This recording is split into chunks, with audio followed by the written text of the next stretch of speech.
Hi everyone, Pam here from Creative Homescaping. Today I'm going to show you a project that I'm going to be working on. This is in my kitchen, and when my husband and I redid our kitchen, we did most of the work ourselves, and the one thing we didn't do was replace the exhaust fan and this light fixture in the ceiling, because at the time the fan was still working. But it has not been working for quite some time, and it really isn't powerful enough for the size of cooktop that we have, which is right here. You can see it's a 6-burner cooktop. It wasn't even powerful enough for the cooktop that used to be there.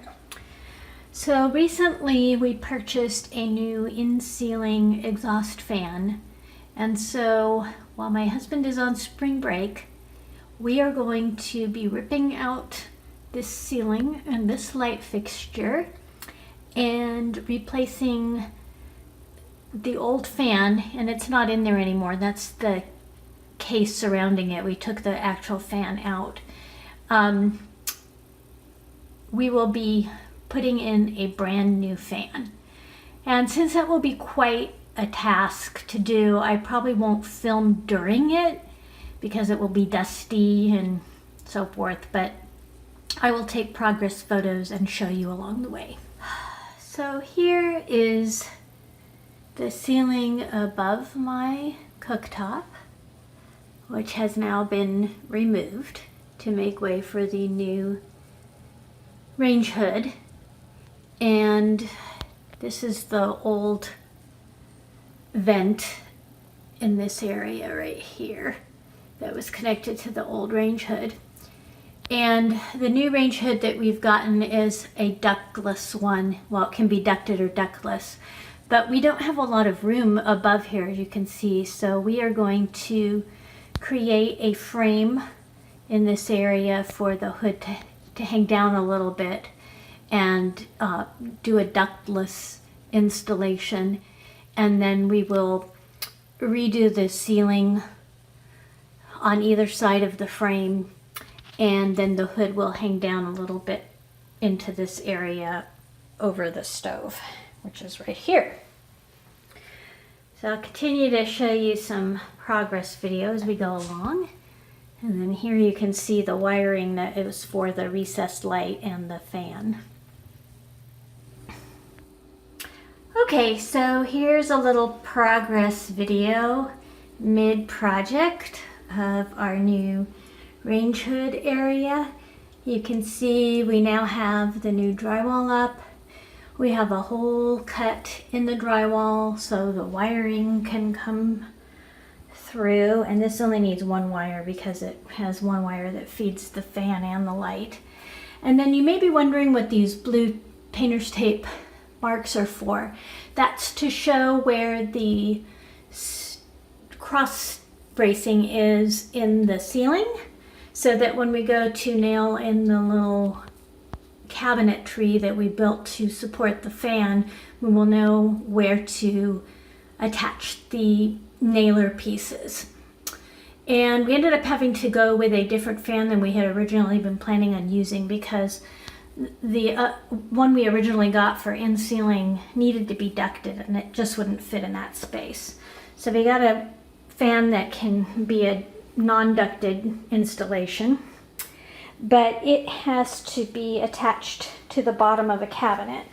So I designed this little box and my husband built it, and it is essentially some leftover melamine covered boards that we had when we took some cabinetry out, and then we got a new piece of wood that's solid wood, and that's what the fan's going to attach to, and then it's notched out for the electrical.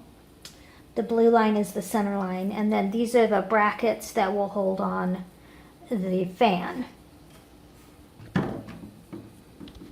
So that will get attached to this ceiling with some, it's a little hard to show you, 2x4s that this will slide over in this area, and then we can screw through the sides of it and hold it in place. Here's a look at the fan, and in this area, this bracket right here this slides over that bracket that I showed you on the piece of wood, and then these holes here, here and here you also screw into from the other side. This is the top part that will get put against that wood board. There is the upper vent that you use for the ductless installation, and then that's the very front, and there's some buttons along there you can't really see right now to work the fan. So hopefully the next clip will be of the fan already installed. So I thought I would show you how I designed the box that we're going to attach the fan to. So you can see I wrote ceiling up here, and then it's kind of hard to see, it's very pale, but here's the boards that go around the outside edge of the box, and then that's the wooden board, and then here are the 1x supports. I was going to use 2x2s originally, but we couldn't find any, so we ended up using 1x2s. And then these are the 2x4s that will get attached to the ceiling that the box will then get screwed onto. And I'll show you on the flip side. Oops, it's upside down. So this is an expanded view of the backsplash area and then the ceiling, and then this is what's underneath the drywall that you can't see. There's some 2x4 cross supports that are here, and then these are the 2x4s that will get nailed to the outside of the drywall, up through the drywall into the 2x4 supports that are behind the drywall. And then this is kind of like a hole where the wiring will come through, and then this is the box. It's not to scale, but I just drew this out to give my husband an idea of what I was thinking. And if you're wondering why I drew it out and he built it, usually that's how we do things. I do all the designing, and then he does most of the execution of it. At one point, I was thinking about being an architect or an interior designer, and I did have some classes in architectural design and construction, so I kind of just do some quick sketches of things so he gets an idea of what I'm looking for, and then he executes it for me. I'm so lucky. So that's it for this little clip. One other detail I wanted to show you, I drew this to show a detail on how the base of the box gets attached. You don't want to have the base of the box screwed in from the bottom to the sides, because if you're screwing it in, the weight can pull it down and make these screws strip. So when you're constructing the box, you want to have the upright pieces go to the outside of the base, and then you want to screw sideways into the base. So when the fan box is hanging off this base piece right here, the weight of it won't cause the screws to strip and come out of the side panels there. So I just thought I would show you that in case you need to put together a box like this yourself. Okay, so here is the finished exhaust fan project. It's up in the ceiling.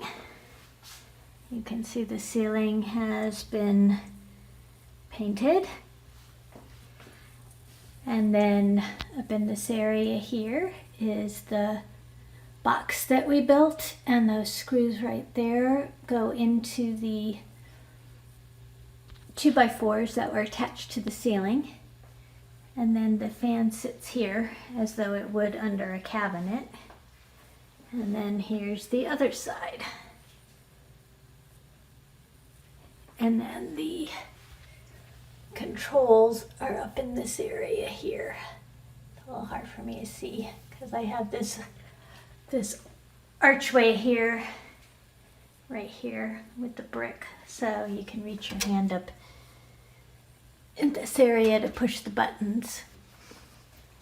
And then the main switch, I'll turn the light off here.